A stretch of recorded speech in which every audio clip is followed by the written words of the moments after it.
El existencialismo ha sido una de las corrientes filosóficas más influyentes del siglo XX. Dentro de este movimiento, dos nombres sobresalen con luz propia, Sartre y Camus. Ambos compartían muchas ideas, pero también tenían diferencias filosóficas que desencadenaron una ruptura, que aún hoy sigue siendo motivo de análisis. ¿Qué los unía y qué los separaba? Sartre desarrolló una filosofía existencialista que gira en torno a la libertad radical del ser humano. Para Sartre, la existencia precede a la esencia, lo que significa que los seres humanos no nacen con un propósito o naturaleza predeterminada. En lugar de tener una esencia dada por Dios o por algún orden metafísico, los seres humanos primero existen, y luego, a través de sus elecciones y acciones, crean su propia esencia.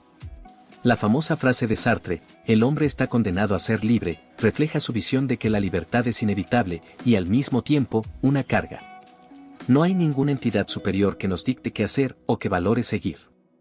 Esta idea desafía la visión tradicional de que los seres humanos están destinados a cumplir un propósito divino o universal. Esta condena a la libertad nos coloca en una posición de angustia, ya que, al ser radicalmente libres, somos también totalmente responsables de nuestras decisiones. Sartre afirma que, en ausencia de un Dios o una autoridad externa, el ser humano está solo en el universo, obligado a darle sentido a su propia vida. Esta soledad existencial produce angustia porque cada elección que hacemos define lo que somos, y al mismo tiempo, implica una responsabilidad total por las consecuencias. Uno de los conceptos clave en la filosofía de Sartre es el de la mala fe. Este término describe la tendencia humana a autoengañarse, para evitar enfrentar la realidad de su libertad. La mala fe ocurre cuando las personas niegan su propia libertad y responsabilidad, al adherirse ciegamente a roles, normas o creencias impuestas por la sociedad. Por ejemplo, alguien que actúa como si estuviera destinado a ser abogado o médico, simplemente porque es lo que se espera de ellos, está actuando de mala fe. En lugar de aceptar su libertad de elegir lo que quieren ser, se escudan en roles predefinidos y niegan su capacidad de elección. La libertad, en la filosofía de Sartre, está estrechamente vinculada a la angustia. Esta angustia no es una sensación pasajera, sino una condición existencial profunda que surge del reconocimiento de que, en cada momento, somos responsables de nuestras acciones y de sus implicaciones. Sartre explica que la angustia es una manifestación de la libertad misma, ya que cada elección define quién somos, y no podemos evitar enfrentar esa carga. Además, no solo somos responsables de nosotros mismos, sino que, al actuar, también proyectamos una visión del mundo y de la humanidad. Cada decisión que tomamos afecta no solo nuestra vida, sino la de otros, ya que nuestras elecciones son un modelo para la sociedad. Esto amplifica aún más la responsabilidad que sentimos ante nuestra libertad. Para Sartre, la libertad es un aspecto central de la existencia humana, pero no es un regalo, sino una condena. Estar libre de un propósito o destino predeterminado, nos empuja a tomar decisiones continuamente y a vivir con las consecuencias de esas elecciones. Esta visión de la libertad radical se diferencia claramente de la perspectiva de Camus, quien, aunque también reconocía la falta de un sentido inherente en la vida, ofrecía una respuesta más optimista frente al absurdo. Mientras que Sartre ve la libertad como una fuente de angustia y responsabilidad, Camus la interpreta como una oportunidad para revelarse y crear nuestro propio significado. Camus exploró a fondo el concepto del absurdo y ofreció una visión filosófica que, aunque está estrechamente relacionada con el existencialismo, sigue una trayectoria distinta a la de Sartre. Camus no se veía a sí mismo como un existencialista en el sentido estricto de la palabra, ya que no estaba interesado en la angustia de la libertad, sino en cómo el ser humano puede vivir en un mundo carente de sentido. El concepto clave en la filosofía de Camus es el absurdo.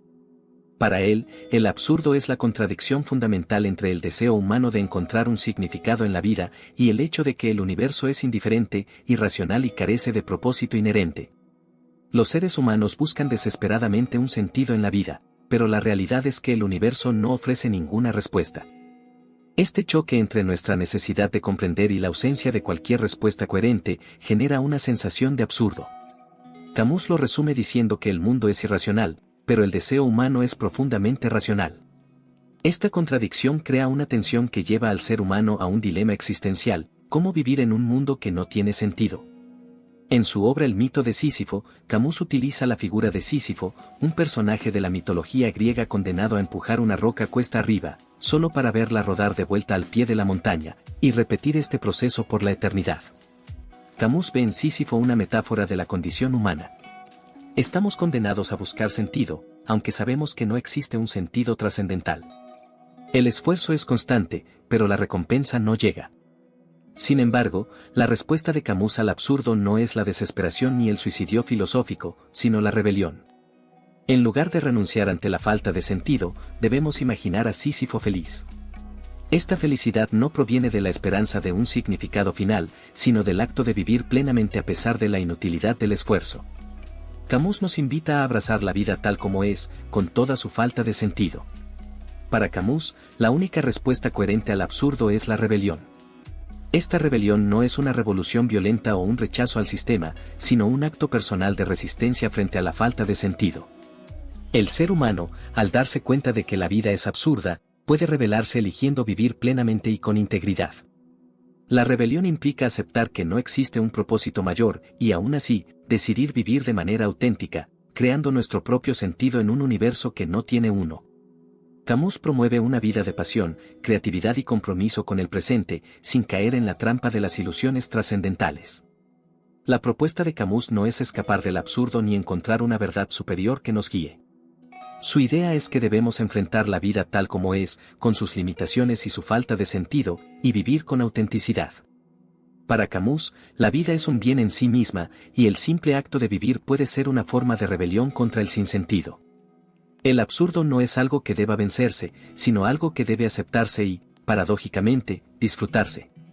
La vida no tiene un propósito trascendental, pero eso no impide que podamos encontrar momentos de belleza, felicidad y conexión en medio de su absurdidad. Un punto de divergencia fundamental entre Sartre y Camus es su enfoque sobre el compromiso y la responsabilidad. Mientras Sartre considera que estamos condenados a ser libres, y por lo tanto, cargamos con la responsabilidad de nuestras elecciones, Camus ve la vida como un espacio donde debemos rebelarnos activamente contra el sinsentido. Además, mientras Sartre se inclinaba hacia el activismo político y justificaba la violencia revolucionaria en ciertos contextos, Camus abogaba por una posición moral que rechazaba cualquier forma de violencia, o sacrificio de vidas en nombre de una ideología. En El hombre rebelde, Camus critica los regímenes totalitarios y las revoluciones violentas que usan el sufrimiento humano como medio para alcanzar un supuesto bien mayor. Camus aboga por la solidaridad humana y la afirmación de la vida. En lugar de sacrificar individuos por un ideal abstracto, Camus defiende la vida humana en todas sus formas. Al final, la elección entre Sartre y Camus no es simple ni definitiva.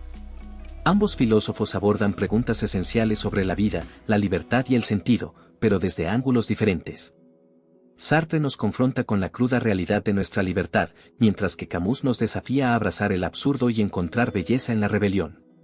Quizás, en vez de verlos como opuestos, deberíamos considerarlos complementarios. Ambos ofrecen perspectivas que nos ayudan a comprender mejor nuestro lugar en un mundo incierto.